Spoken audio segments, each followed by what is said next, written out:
hampir sama juga waktu saya menjadi hakim agung waktu di telepon Yusril. Pak Yusril masa itu kan sore-sore sedang selesai sidang. Daftar ini hakim agung enggak gitu. Hukum pengadilan itu sudah berat gitu.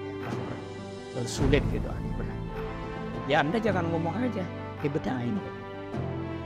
Saya malu juga kan. Malu juga sudah sore waktu itu. Dikirimlah CV-nya. Nanti saya daftarkan dari pemerintah. Nyaris separuh masa hidup Artidjo Alkostar dihabiskan di dunia penegakan hukum. Mantan aktivis kampus ini pernah menjadi dosen, advokat, hakim agung selama 18 tahun dan akhirnya menyelesaikan pengabdiannya sebagai anggota Dewan Pengawas Komisi Pemberantasan Korupsi. Ia percaya sebuah hal, bahwa kehidupan seorang hakim harus independen, menjauh dari keramaian, menjauh dari hiruk-pikuk duniawi, dan menjaga jarak pertemanan. Artidjo Alkostar adalah seorang yang rela hidup dengan mendekap kesepian.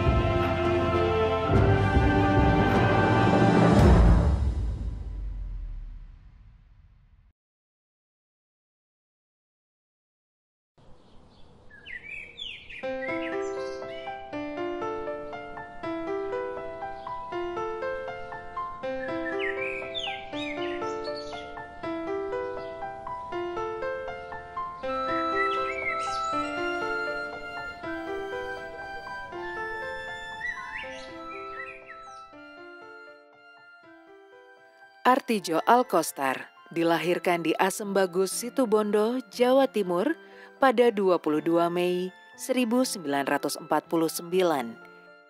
Untuk memahami sifat Artidjo, tak bisa dilepaskan dari kehidupan masa kecilnya di Situbondo. Ia bukanlah anak yang pendiam, dan sebagai seorang anak sulung, ia mendapatkan didikan yang cukup keras dari keluarganya, terutama dari Durah, ayahnya. Kalau Pak Tido datang ke sini, saya diantar ke sekolah. Selalu berpesan, selalu bersedekah, bersyukur, selalu ikhlas. Perkenalan Artidjo semasa kecil dengan dunia penegakan hukum justru terjadi ketika ia masih duduk di sekolah dasar. Artidjo kecil adalah anak yang cukup bandel. Ia sering bolos sekolah.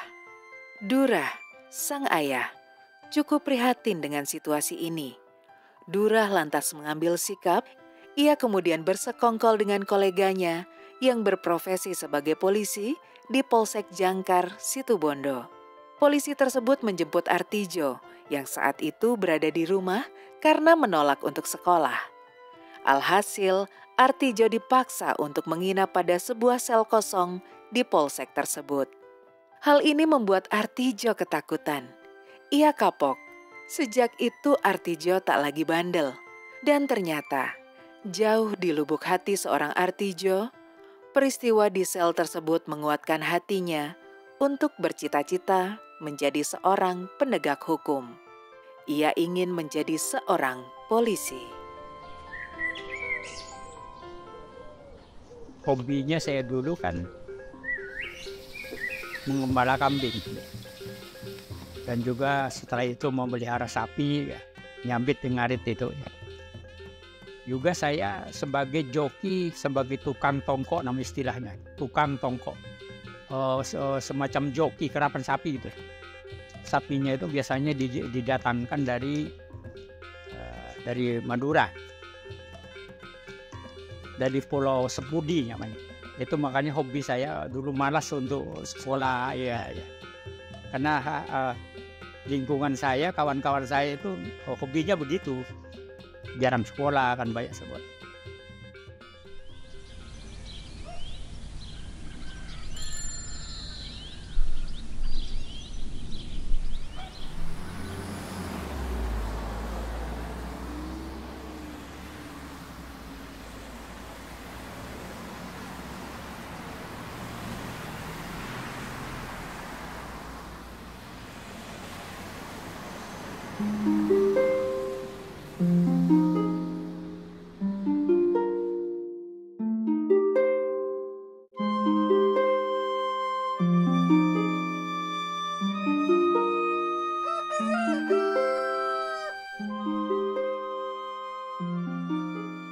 Menempatkan pendidikan sebagai muara untuk berkiprah adalah tujuan keluarga Artijo.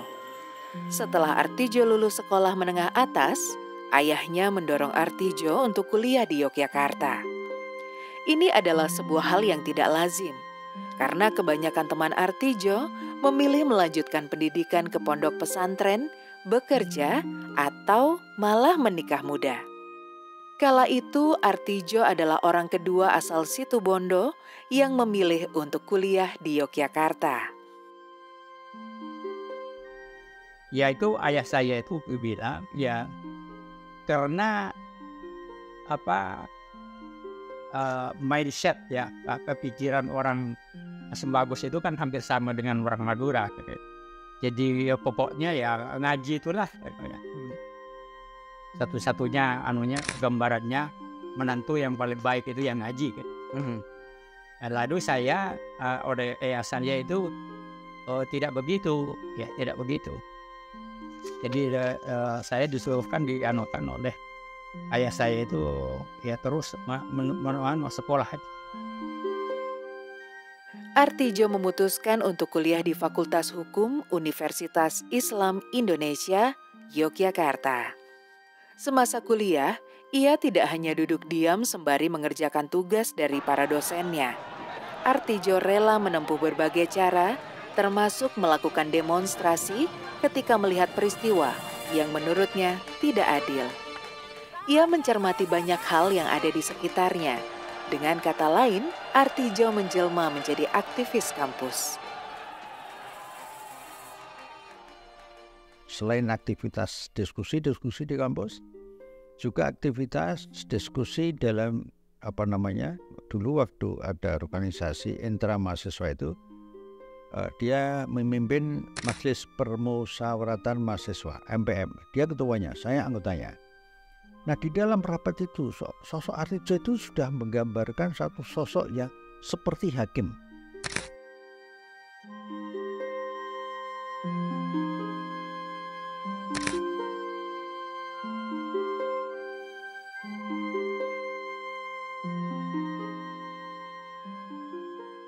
Di kampusnya, Artijo selalu menggaungkan perubahan, termasuk melakukan kritik terhadap kebijakan kampus. Pada titik inilah perjalanan karir Artijo dimulai. Begitu ia lulus dari Fakultas Hukum Universitas Islam Indonesia pada tahun 1976, Artijo lantas menerima pinangan dari petinggi di kampusnya.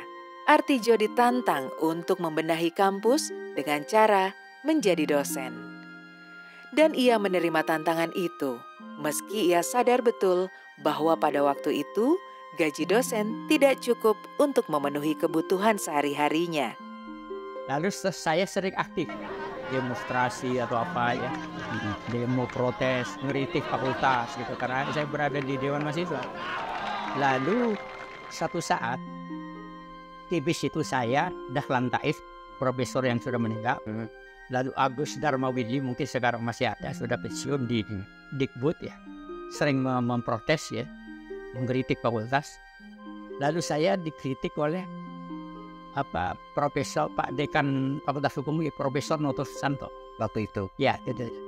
Artijo, Dahlan, dan Agus, kamu jangan hanya kritik, ya, perbaiki Fakultas Hukum.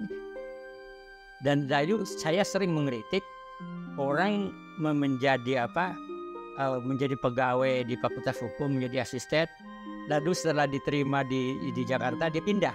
Jadi orang nggak ada bayangan dulu bagaimana orang bisa sejahtera menjadi Fakultas Hukum dosen itu. Nggak ada. Dengan gaji hanya berapa, tapi kita akan memandu aktivis juga. Ya selalu saya menjadi dosen Fakultas Hukum.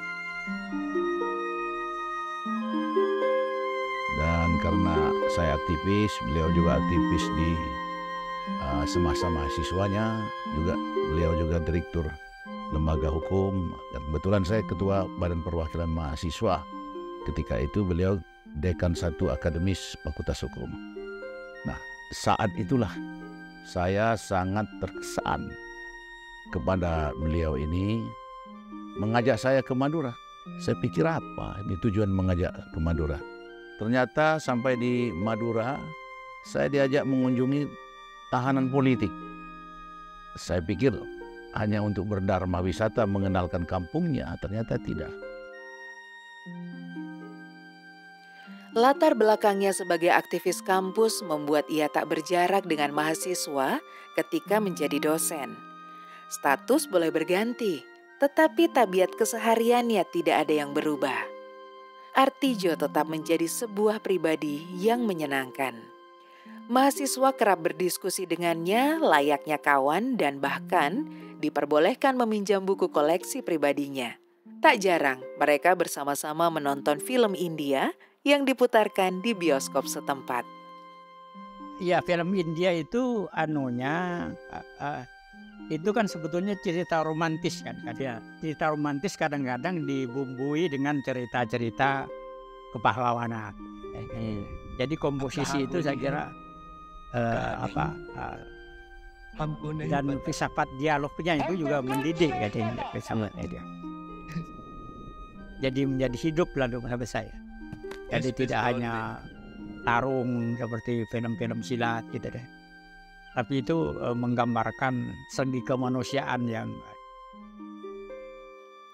Ada sebuah catatan menarik bagaimana seorang Artijo menerapkan teori hukum yang dipelajarinya. Meskipun ia mendalami konsentrasi hukum pidana, tetapi Artijo memandang hukum pidana tidak berdiri sendiri, tidak terpisah dengan ilmu-ilmu yang lain, tidak tercerabut dengan akar-akar masalah sosial.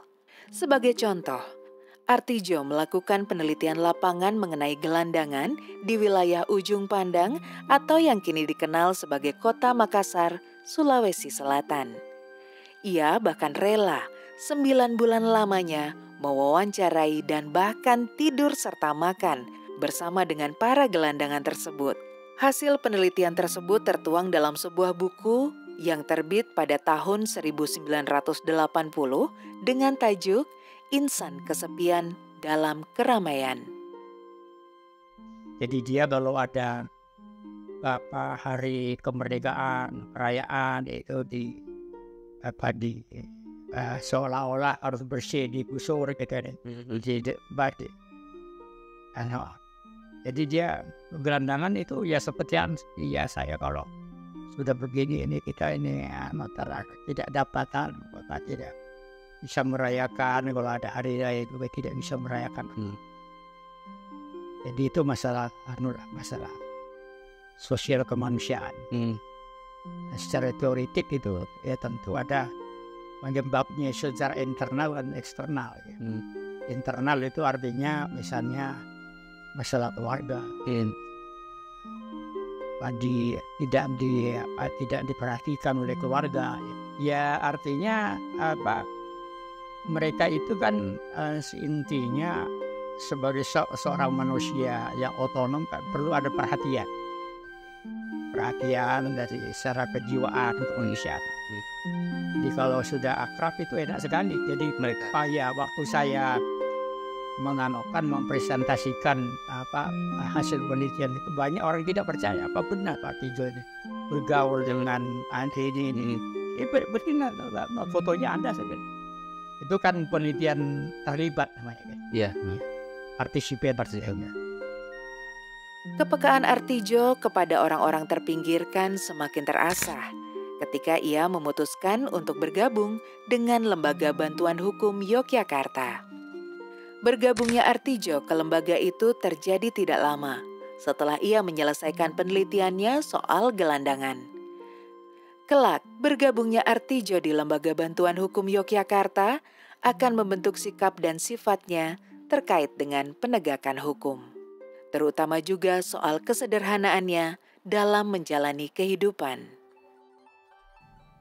Saya pertama kali bertemu almarhum Artijo bukan soal hukum, tapi menyangkut dia sebagai pimpinan redaksi nggak salah majalah Muhibah. Majalah itu kecil waktu itu. Di kantor UII di Cikitiro. Bukan soal hukum, tapi saya menyerahkan puisi saya kepada Artijo untuk dimuat di Muhibah. Dan dimuat. Tapi saya mencari Muhibah yang terbit tahun itu sudah nggak ketemu lagi. Jadi itu pertemuan pertama, mungkin tahun 73 mungkin. 73 atau 74. Itu pertemuan pertama. Ya diikutilah pertemuan-pertemuan berikutnya gitu. Pada tahun berapa? Apa tuh 80-an atau itu lupa.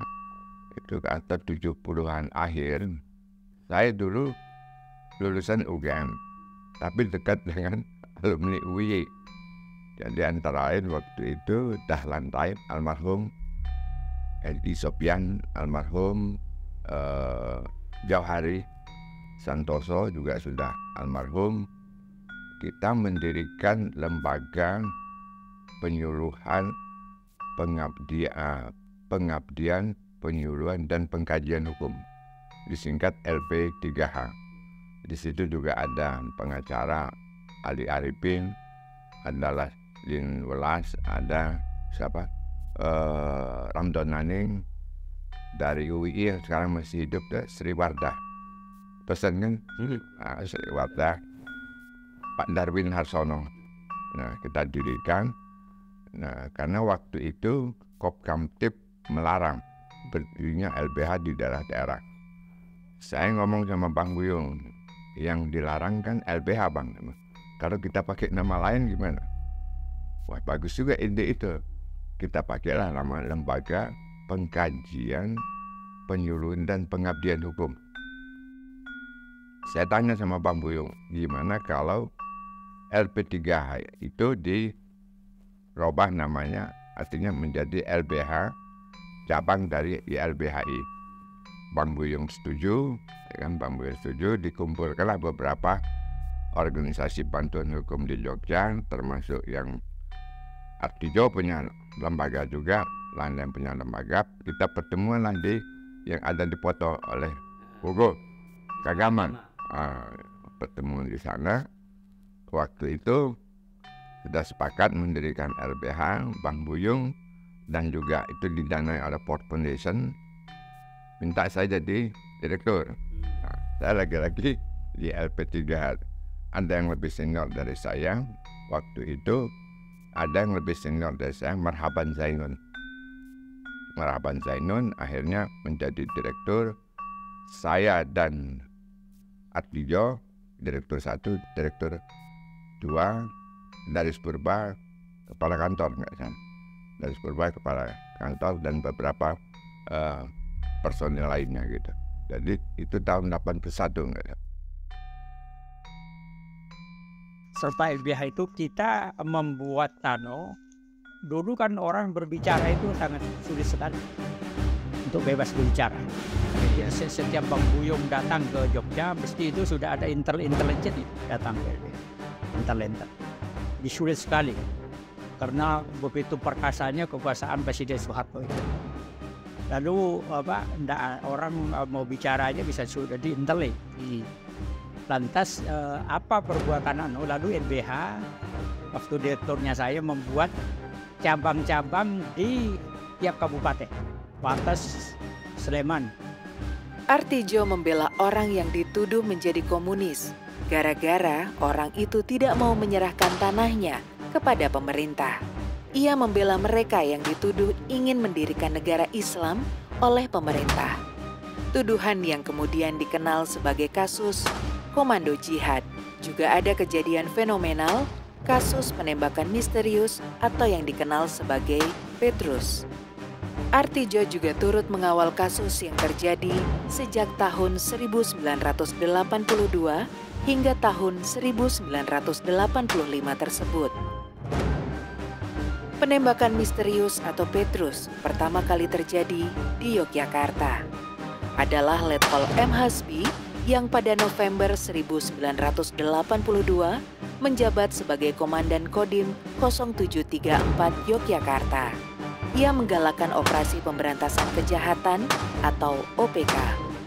Awalnya, OPK ditujukan untuk mendata para preman yang ada di Yogyakarta. Sumber pendataan bisa dari laporan masyarakat yang kemudian ditindaklanjuti oleh Badan Koordinasi Intelijen atau BAKIN.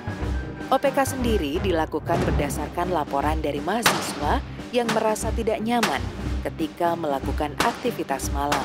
Hanya saja, OPK yang dijalankan ternyata tidak berjalan sebagaimana mestinya.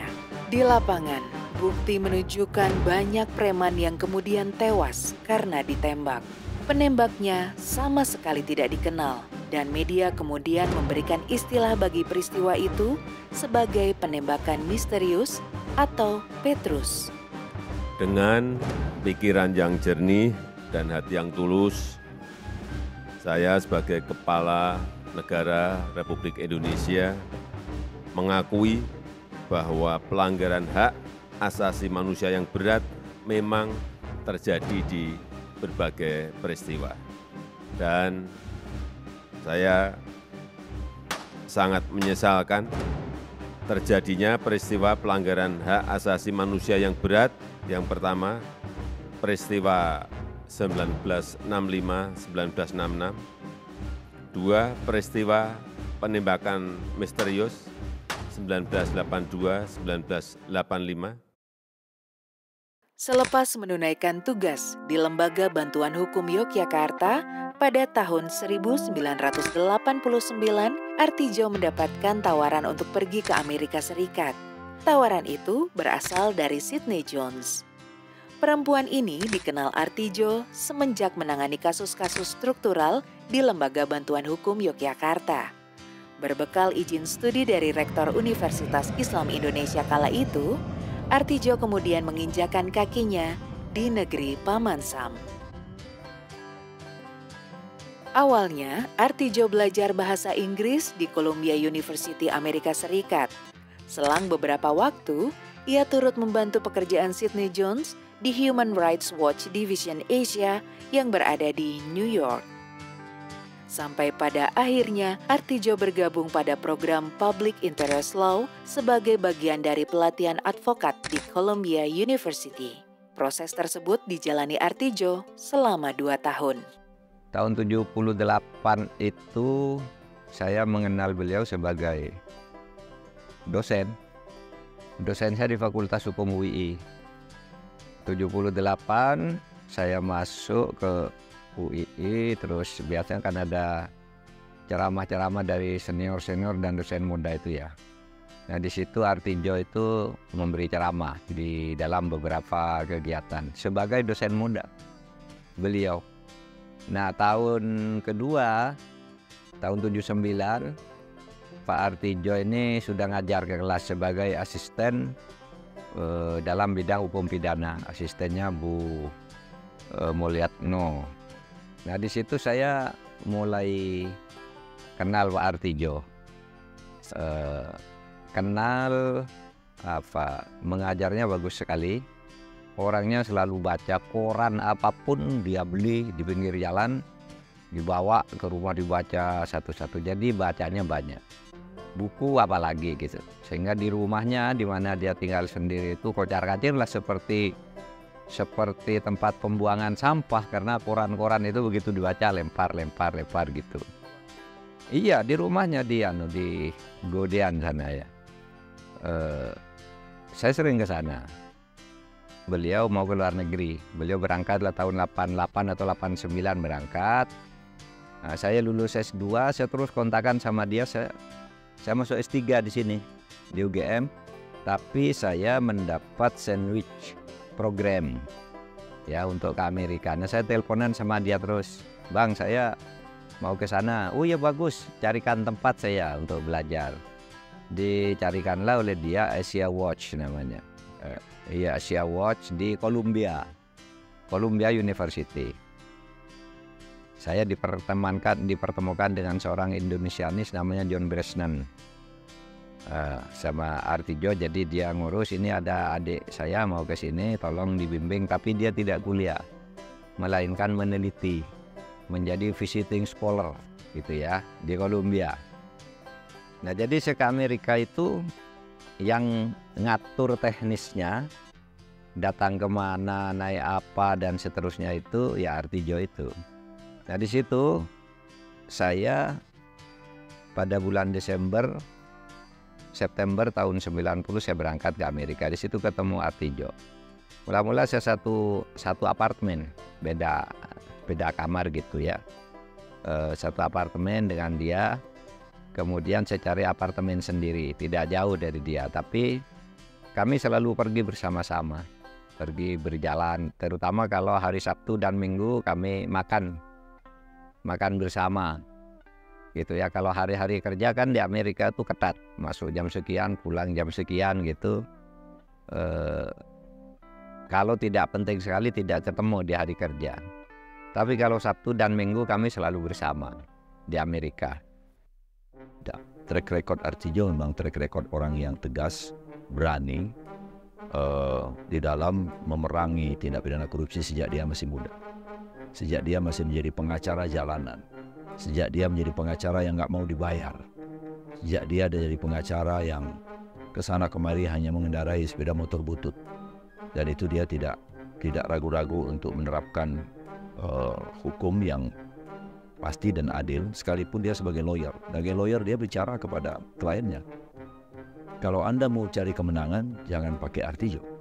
Tapi kalau Anda ingin mendapatkan perlakuan yang adil, ingin mendapatkan pembelaan yang fair, yang sesuai aturan, saya bantu.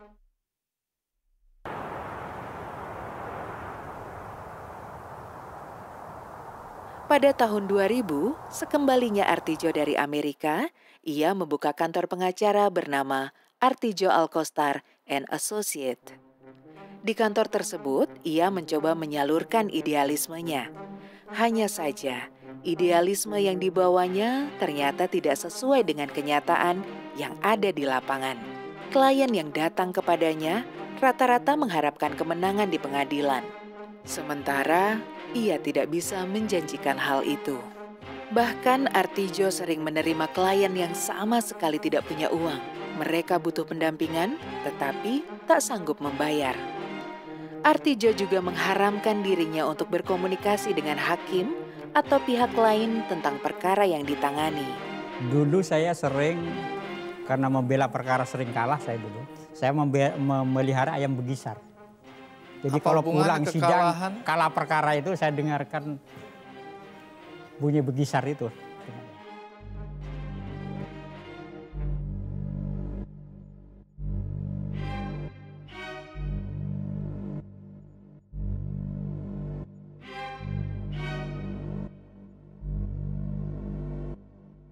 November tahun 1992, sebuah peristiwa menarik terjadi pada saat Artijo menjadi pengacara. Ia menerima mandat untuk datang ke Dili Timor Timur atau Timor Leste yang pada saat itu masih menjadi bagian dari NKRI. Lalu saya diminta oleh YLBHI, ya, YLBHI Barau itu, Hakim Garuda Nusantara, ya, untuk ikut membela di tim-tim itu. Ya. Saya membela itu. Situasi yang terjadi di Timor Timur pada saat itu adalah sebuah pelanggaran hak asasi manusia. Bermula dari tanggal 12 November 1991, beredar kabar kedatangan delegasi negara Portugal ke Timor Timur. Rencananya, aktivis pro kemerdekaan Timor Timur akan menemui delegasi tersebut dan memaparkan kondisi yang mereka rasakan. Suasana di Dili, ibu kota Timor Timur, kemudian memanas. Beberapa bulan sebelumnya, terjadi penangkapan besar-besaran terhadap para aktivis itu. Mereka ini adalah masyarakat yang ingin memisahkan diri dari NKRI. Penangkapan tersebut membuat para aktivis berlindung di sebuah gereja bernama Motael yang ada di Dili. Sebelumnya, pada 20 November 1991, tentara juga menahan Sanana Gusmao, tokoh masyarakat Timor Timur. Kemudian pada 28 November 1991, terjadi bentrokan antara tentara Indonesia dengan para aktivis tersebut. Beberapa orang terluka dan terbunuh. Selepas dilakukan penguburan di pemakaman Santa Cruz, aktivis pro kemerdekaan melakukan demonstrasi di depan gereja. Mereka menuntut untuk melepaskan diri dari Indonesia dan ternyata jawaban dari tuntutan tersebut adalah bunyi senjata yang memekakan telinga. Korban berjatuhan dari masyarakat umum dan aktivis pro kemerdekaan. Tentara menangkap 308 orang dan 49 orang diantaranya kemudian ditahan.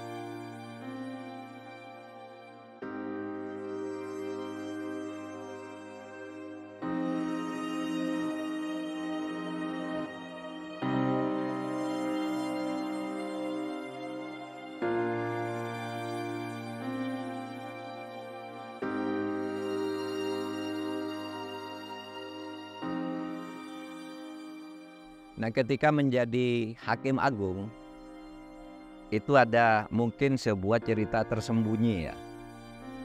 Waktu zaman reformasi itu kan, tahun 99, meledak kan reformasi. 98, Pak Habibie jadi presiden. Nah, Yusril pada waktu itu jadi Menkumdang namanya. Menkumdang, Menteri Hukum dan Perundang-undangan, bukan Menteri Kehakiman, Menkumdang.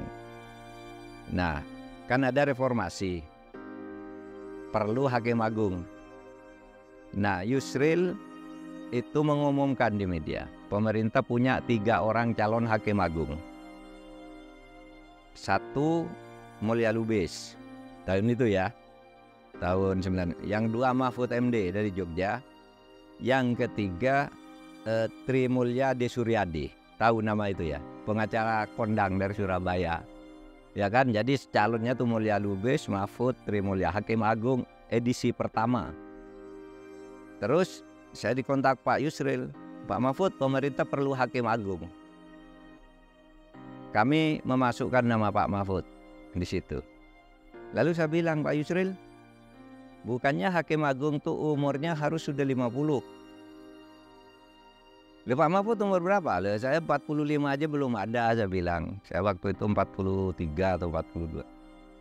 Saya baru 40-an lah. Tapi ada, saya bilang, kalau Anda mau, itu orang hebat. Namanya Artijo Alkostar. Nanti saya bilang ke teman-teman, dia LBH, pembela orang banyak dan sangat ini. Nah, disitulah kemudian nama Artijo tuh mulai muncul. Dulu kan lokal aja sebenarnya, sampai tahun 98. Idola kami semua lah, idola kami. Saya mau jadi hakim, saya waktu itu sudah dokter, sudah oke lah, sudah top kan pada waktu itu. Nah, ada orang bagus, siapa itu? Artijo Alkostar, itu dari LBH, temennya Adnan Buyung, kepercayaan Adnan Buyung. Anda tanya aja ke Adnan Buyung, saya bilang. Nah, sejak itu lalu muncul, dan betul sekali seleksi lolos gitu. Ketika saya terpilih di parlemen awal reformasi, itu berita di media massa bahwa beliau akan mencalonkan menjadi hakim agung. Saya baca itu di media massa, terus saya ke Jogja menanyakan itu ke rumah beliau, terus, Bang, abang ini mau mencalonkan calon hakim agung, saya bilang. Serius nih? Iya, katanya. Terus, loh kok nggak ngasih tahu? Saya kan di parlemen, nanti bisa kita lobikan di parlemen agar abang bisa lolos, karena itu Komisi 3 nanti yang melakukan fit and propernya. Ketawa-ketawa saja. Saya lihat kenapa beliau tertawa itu? Jadi tidak ada kata-kata, oh ya Erwin tolong bantu saya, lobikan saya agar saya bisa lolos. Tidak, beliau tidak tipikal seperti itu.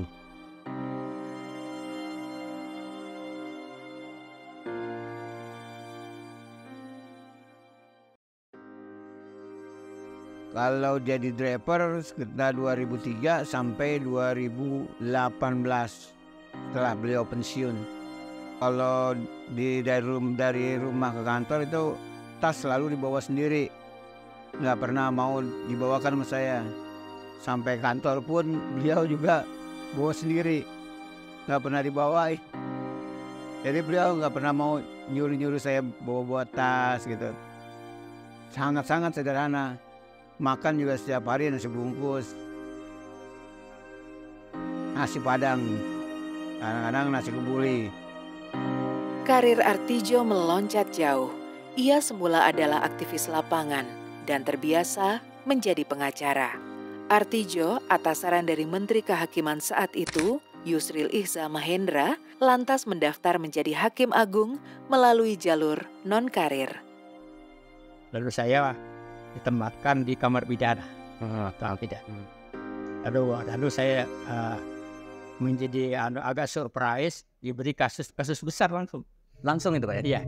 Kasus Joko Chandra tentang Bank Bani.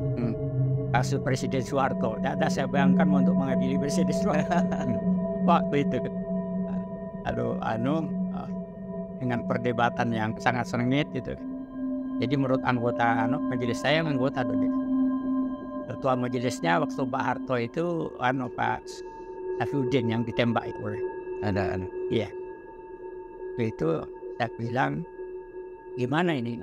Kebetulan itu saya ingat betul itu Jumat itu. Deadlock itu. Antara dia musyawarahnya.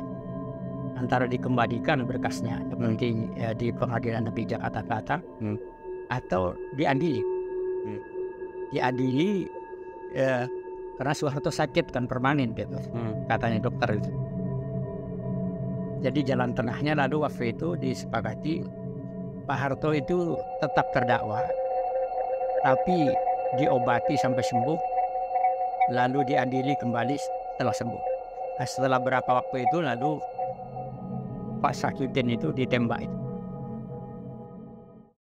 Dan begitu ia menjadi hakim pada tahun 2000, ada sebuah karakter yang kemudian berbeda dari dirinya.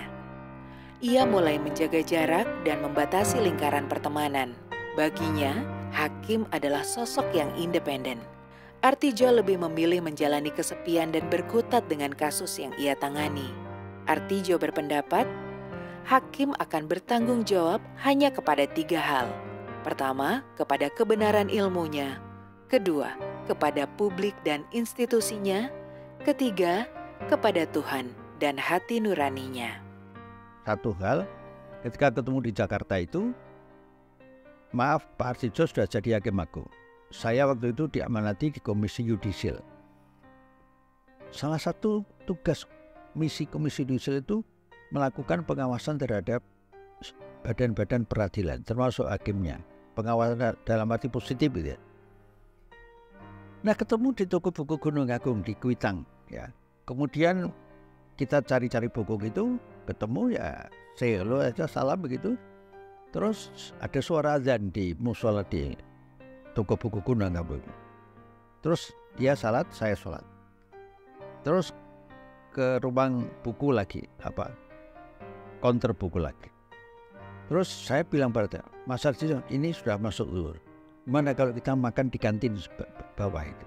Sosok Artijo mengatakan, wah nggak bisa. Maaf Pak Saudara, karena kita mesti harus menjaga diri. Saya nggak mungkin makan. Saya sebagai Hakim Agung, Mas Busro sebagai Ketua Komisi Yudisial. Di situ saya terhentak, terpana, terenyuh dengan sosok Artijo yang menolak dengan tegas dan bijak itu. Akhirnya saya jabat tangan, minta maaf.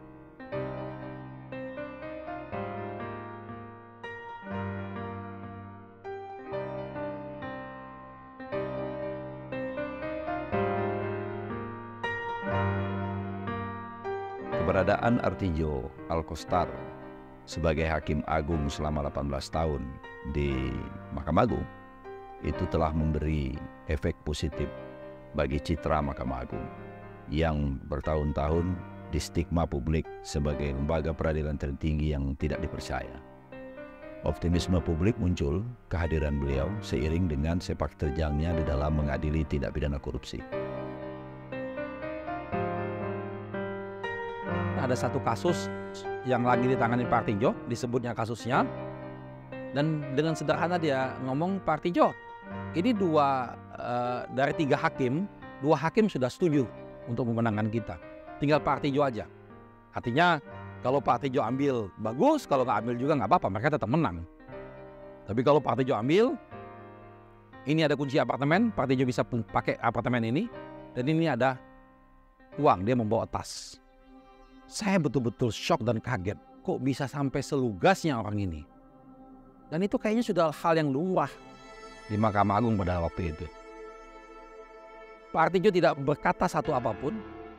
Itu tas yang disodorkan kepada dia, diangkatnya dan dilemparkannya ke orang itu, dan kunci itu dilemparnya lagi ke orang itu, dan dia berdiri sambil marah, diusirnya orang itu, dan kelihatannya dia, karena Pak Artijo ini saya tahu dari dulu beliau suka bawa celurit, dia mau ngambil celuritnya di tasnya itu, itu orang ketakutan sambil lari keluar pintu, terbirit-birit. Nah semenjak itulah, dulu kita ingat ada tulisan di Mahkamah Agung, semua orang yang berperkara, lawyer segala macam tidak boleh masuk ke ruangan Hakim Agung. Nah itu peristiwa itulah awal mula asalnya terjadi tulisan-tulisan tersebut. Dan itu jadi perombakan total di lingkungan Pak Artijo. Pada waktu itu banyak sekali karyawan-karyawan yang diganti pada waktu itu. Nyaris 18 tahun, Artijo berkhidmat menjadi hakim di institusi Mahkamah Agung. Lebih dari 19.000 kasus pernah ia putuskan. Kasus pidana bernuansa politik juga tak jarang mampir ke mejanya. Ia pernah memutuskan perkara ayah dan anak sekaligus, Soeharto dan Tommy Soeharto. Kasus yang ada kaitannya dengan kekuasaan Orde Baru ini bahkan meninggalkan jejak tak menyenangkan. Rekan sejawat Artijo saat memutus kasus ini, Syafiuddin Kartasasmita, tewas ditembak. Ya, Artijo bukan berarti 1-2 kali dia pernah juga bikin putusan kontroversial. Kontroversial itu belum tentu buruk dan belum tentu juga baik. Nah, Komisi Yudisial sebagai lembaga yang memberikan perhatian pengawasan pada keseluruhan perjalanan profesionalitas hakim pernah berbenturan dengan beliau gitu. Konteksnya adalah Pak Artijo itu tidak ingin KAY itu memeriksa putusan. Tapi kita mengatakan putusan itu adalah entry point untuk mengetahui ada tidaknya pelanggaran etik. Di situ kita berbeda pandangan. Tapi dari sudut Artijo, saya mengerti bahwa bagi beliau putusan itu dengan seluruh pertimbangan mahkota hakim yang nggak boleh disentuh. Untuk orang seperti dia kita wajib percaya bahwa kalau ada kekeliruan putusan di tangan Artijo bukan karena dia terima suap atau bukan karena dia dijanjikan sesuatu, tapi benar-benar karena human error. Nah, kita menilai ada human error, tapi human errornya bukan human error yang berimplikasi besar pada putusannya, pada keseluruhannya. Tapi lebih pada kita ingin seorang hakim itu tidak boleh salah.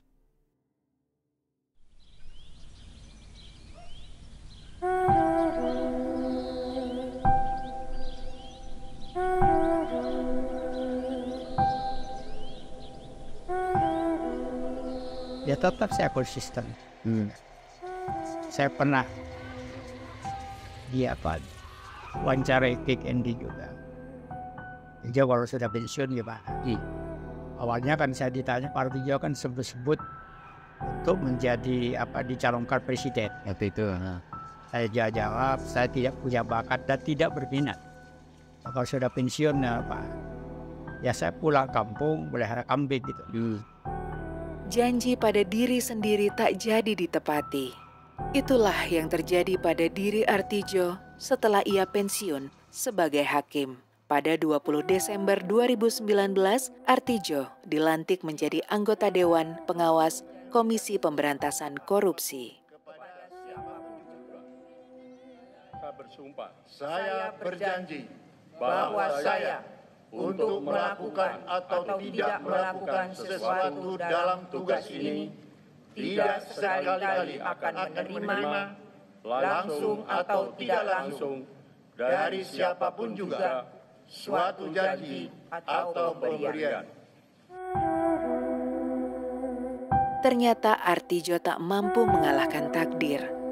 Usianya telah menua dan kesehatannya juga menurun. Pada 21 Februari 2021, ia berpulang. Jenazah mantan Hakim Agung Artidjo Alkostar dimakamkan di Kompleks Pemakaman Universitas Islam Indonesia, Yogyakarta, Senin pagi tadi. Mendiang Artidjo Alkostar yang juga anggota Dewan Pengawas Komisi Pemberantasan Korupsi dimakamkan sekitar pukul 10 waktu Indonesia Barat. Ketika kurang lebih lagi perayaan 17 Agustus, tiba-tiba saya ditelepon sama Sugito. Sugito ini juga mantan mahasiswanya dan dekat sama beliau. Beliau kira-kira itu tahun sebelum COVID. Sebelum COVID ya 3 tahun yang lalu ya. Sebelum COVID, dan beliau katanya di rumah sakit tapi tidak mau masuk rumah sakit. Dan saya ditelepon. Kenapa saya ditelepon? Katanya Bang Erwin yang bisa memberikan saran agar Bang Artidjo mau masuk rumah sakit. Saya datang bergegas ke sana, terus saya laporan sama Pak Mahfud. Saya waktu itu posisi saya staf khusus Menko Polhukam, bidang politik dan hukum. Nah, saya kabari, saya datang ke rumah sana, terus memang dia tidak mau masuk rumah sakit. Sudah di UGD. Terus saya coba kasihkan argumen-argumen kenapa harus dirawat. Masih dia bertahan tidak mau. Kenapa? Dia bilang cukup saya pulang saja ke rumah. Di rumah. Katanya saya dibawa ke sini katanya. Sebenarnya tidak harus ke sini katanya. Sudah. Saya coba lagi, saya tunggu berapa saat, saya kembali. Tetap dia bertahan tidak mau. Nah, pada akhirnya ada kompromi. Dia tadi mau pulang begitu saja. Komprominya itu oke katanya. Saya dirawat sama dokter tapi tidak di sini, di tempat beliau. Jadi tetap ke apartemennya. Jadi saya ajak ke apartemennya tapi dengan komitmen dia diawasi oleh dokter. Nah, jadi sebulan sebelum meninggal beliau sempat minta tolong sama saya. Beliau telepon saya, "Ri, bahasa Indonesia." Nah, saya kaget, bahasa Indonesia ini seperti kayak zaman waktu saya masih jadi supir aja. "Siap Pak, kapan? Besok pagi ya, hari Minggu." "Ya, sambil ke pengajian." "Siap." Udah, besoknya saya meluncur kan. Saya meluncur, saya antar beliau dengan senang hati, dengan permintaannya ke pengajian di Kuitang, lantas ke Plaza Indonesia. Setelah itu sampai siang tuh saya, sampai siang. Mereka almarhum memang agak kurang sehat. Buka pintu ATM aja kagak bisa. Saya turun dari mobil, saya bantuin. Terus di Plaza Indonesia bawa belanjaan juga nggak kuat, saya bantuin. Saya sih nggak punya pikiran. Saya tahu beliau sehat ya kan. Saya nggak pernah beliau ke dokter juga. Saya nggak pernah ke dokter. Saya pikir sehatnya mungkin ya karena usia tua ya kan. Iya, waktu itu tanggal 28 Februari 2021 saya lagi di Surabaya, ada urusan kerjaan di Surabaya. Sekitar jam 6 pagi saya ditelepon oleh almarhum Pak Artidjo menanyakan saya ada di mana. Saya sampaikan kalau saya lagi ada kerjaan di Surabaya. "Oh ya, kalau udah," kata beliau, "kalau udah selesai bisa langsung ke Jakarta." "Oh ya bisa." Kebetulan hari itu saya juga udah selesai. Lalu Saya pamit ke ibu, saya telepon kalau saya mau ke Jakarta karena ditelepon untuk diminta datang ke Jakarta. Nah, ibu saat itu langsung ingin ikut juga ke Jakarta.